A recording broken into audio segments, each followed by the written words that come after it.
They're like, oh, I play against Elite Smash Links. This matchup's so easy, I just edge guard them. But then you play against a Link who actually has practiced they practice their bomb recoveries, they're smart, they're intelligent, like Coolkingz, look at him, he's wearing glasses, he's a genius. And he's very good at these bomb recoveries. It's going to be a big part of this game, is mixing up these recovery options. You can't get edge guarded by one of the best edge guarders in this game.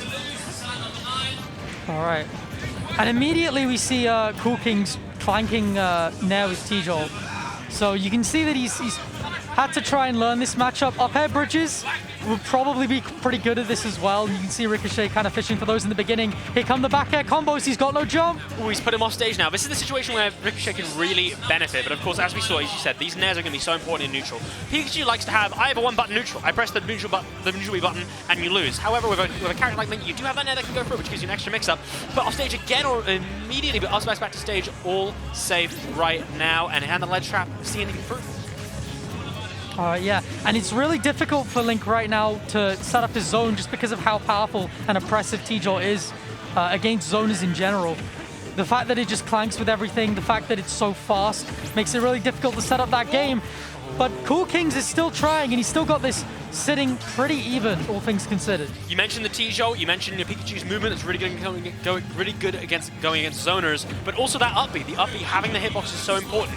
He managed to phase just right through that bomb hitbox, which, as we've seen with Coolkingz before, can be so tricky for so many characters to deal with. But Pikachu, the hitbox can be so hard to contest on that up B, especially with the infinite mix-ups that it comes with.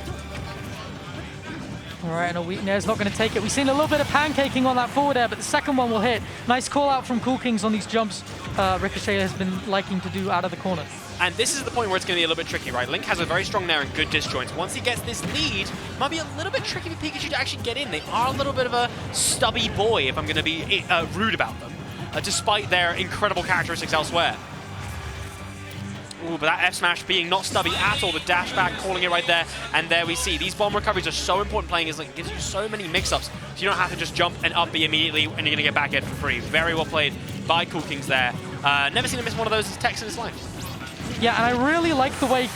Brilliant call out, by the way. But I like the way Coolkingz has been using bomb to land. Link disadvantage can be such a problem, but when you can just Z-drop a hitbox immediately and either air dodge into it or drift away from it, just force your opponent to have to try and navigate around it in order to try and find a way to hit you, it can become really difficult. And we've seen Coolkingz also abuse Link's weight. If Pika has one weakness, it's killing. The kill spark on there, but still managing to live. Ricochet doing a good job of calling out the forward air. It's very strong, as we saw it kill earlier, but it's also a little bit slow on startups, and calling that out early with a preemptive forward air can be very effective. And again, he's just abusing this weight. It's so difficult for even a character like Pikachu to kill in this game. Has to rely on grabs and raw hits, just trying to find an edge guard maybe. The back air will not take it, even at this percent. And Ricochet is just abusing that survivability over and over again. Oh, sorry, Coolkingz is abusing that survivability against Ricochet. He's taken 120, like he's done 120 while sitting at kill percent. He's at 190 and he's still living. Incredible survivability here. I was a KO main most of this game. I've never seen survivability like this. This is insane. He's at 200%. His opponent's at one stock. How long can he hold on to this? How long can he live? He's already got a backer. He's in an advantage state. And this is where you start getting in your head. You start to think, oh God, I don't want to get free stock when my opponent's at 200%. You get stressed, and this is when you get called out. You're getting jumps called out. You're getting hit by projectiles. This is where things get stressful. And can Coolkingz capitalize on that? The bomber at a dangerous angle right now. Didn't hit somehow, but that's fine. Yeah. And that 2-stock to 3-stock situation is really important, because it's the difference between having just a percent deficit and the stocks being even and having a whole 2-stock lead to have to work with and try and defeat. And Coolkingz, he might be at 214. He might not be able to get hit, but he looks like he might be able to find a kill and take the 3-stock. He throws off his headphones in emphatic victory. That man is proud of himself, and he should be. That is a powerful win. 200% online. That is the kind of thing that gets you a little bit heated after your game one. You're just trying to get a little bit annoyed. Your opponent lives to that long percent. You know, you play a broken character like Pikachu. Everyone ribs on you playing a top tier, the top tier.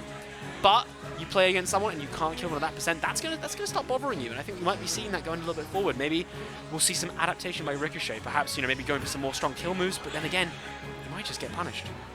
He might, and the problem is again, if Pika has one weakness, it is killing. You have to rely on stuff like, you know, up throw thunder, which isn't really that reliable. You have all of this ability to edge guard and to find a way to find those kills in other ways, in earlier ways. But if you don't get your confirm, if you don't get your drag down, nair, down smash, or if you don't hit your up throw thunder because your opponent mixed up their DI, you just can't find that kill. And Coolkingz is really good at abusing that. I mean, killing in general is linear in this game. And what we've seen from Coolkingz is that when he's over off stage, he knows, I'm not going to try and get back normally. I'm going to drift myself away. If you want to kill me, you're coming into the blast zone with me. I'm going to bomb my way back. It's all fine. Immediately straight in right now. 5% versus 40. A solid little lead right now. See there, he held onto his grab for a second. They're trying to wait for the boomerang to come back. Because if he times that boomerang to hit him when he releases him, he can get some extra combos off of it, such as an up air, which is a kill confirm. Exciting times. But Ricochet starting a little combo, but nothing really coming out of it yet. We haven't seen many long extended Pikachu combos so far, which is a very strong part of their gameplay. Yeah, a little bit of nerves there. He ended up missing that lightning loop and getting the ending hitbox of the nair, just kind of sending Coolkingz out. That is partly SDI, to be fair, and I assume Coolkingz has learned the matchup, again, just because it's one of Link's worst ones. Very true. That makes a lot of sense to me. Ooh, up being straight back to stage again. This is something that's very important, right? Link's ledge trapping is so strong, but being able to up be above it is very important. So what we want to see from Coolkingz is adapting to, I know my opponent wants to come right back to center stage. They are hungry for it. And how can I make sure that they continue faster? That is the real question there, even at percents right now, which basically means Link is winning. The tech read, I've tried to go for the jab one grab mix-up, but it's not going to work out. And you really don't want to be at ledge against Pika. This is where Ricochet's going to try and find these kills. Interesting down throw forward there. I'm not sure that would have been true that percent, but DI in, most likely DI on the combo to get hit, but managed to live from it anyway. That bomb, those bomb recoveries are just too clean, these mix-ups. Yeah, he's been teching into stage every single time, but not that time. Not when he knows Ricochet is going to go low. So even here, using that edge to hold a bit of space and using these projectiles to try and dominate the air. Pikachu's such a strong aerial fighter, but if you can get in your opponent's head and tell them that they don't want to be in the air, then you're going to punish them. And then we just saw an up tilt catching a solid kill there. He's got a little bit of a lead now. A high percent as well, but we've seen him live there before, even further. Yeah, oh, that's it! No. That's it! No! Oh. Pika busted, Pika busted. The double nair edge guard on Pika. That is a bold thing to go for, but beautiful nonetheless. Yeah, it doesn't hit the tech in time, unable to really find a way to find his way back. And that is the difference, or that could be the difference. I mean, he did still survive for very long. He did get a lot of extra mileage on that stock than you'd really expect him to get, but at the same time, you know, he abused his survivability so much in the last set, and now Ricochet can just kind of even things up really quick, just needs another back air to do it. What's interesting in neutral, right, so we're on this stage, we have a central platform. Coolkingz is using a lot to try and stay in the air and have extra air mix-ups. And Bruce hasn't really adapted. Ricochet hasn't really adapted. He's still playing quite a grounded game. He's using T-Jolt to try and approach. But Coolkingz just staying in the air. He's just throwing his bomb down. He's saying, look, I'm out of your burst range. If you want to try hit me, you can come hit me, but you got to come in the air. And so far, we haven't seen much challenge on that yet. Not yet, just overcommitting with that F smash there and allowing Coolkingz to find his way out. It's a good call out on that fair. Coolkingz being really smart with his air-to-airs so far. He's playing this matchup really, really well. He can't find a kill just yet. Air dodging perfectly through 2 moves in a row, but catches the early up B with a side B, keeps him at ledge, lets him go straight through again. So hard to challenge that, but has the grab in center stage. Up throw doesn't take it, back on ledge. What ledge trapping shenanigans can we see? Oh, I'm not sure, but it's, that was a great phantom footstool, by the way. Ricochet sitting at 160. Basically anything will kill. A fair could do it. Overcommits with the grab, just overextends a little bit. Reacts to the roll, but really went for a grab. Just a little bit slow on that. Not very, a little bit nervous, I think, both our players. Understandably so. Who gave Link a kill throw? I know it's 160 on Pikachu. Who gave Link a kill throw? Taking that stock there, a little bit of conditioning. You like to see it. Down for F smash. Sorry, down for nair, down smash. Not going to take it. This could be the edge guard, though. Recovery has it? No, not yet. Was on stage. Yep, bomb on stage. That's the 50-50 of Link. That's the Link.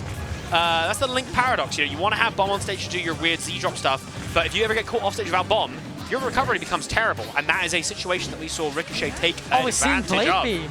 We saw it a little bit there. It goes straight through T-Jolt. It's transcendent, which is very useful, but it's unfortunate that we haven't actually seen it used much this set.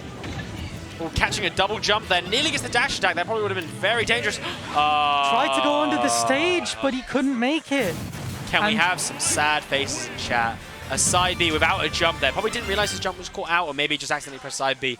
Either way, very unfortunate, but well played by Coolkingz. And if my ears don't deceive me, we might be getting the literal real-life evolution of Link. I believe I heard in the replacement for Coolkingz being Scores. Scores is Coolkingz' brother. And Scores plays Toon Link, which is like Link, but small. And Toon. True.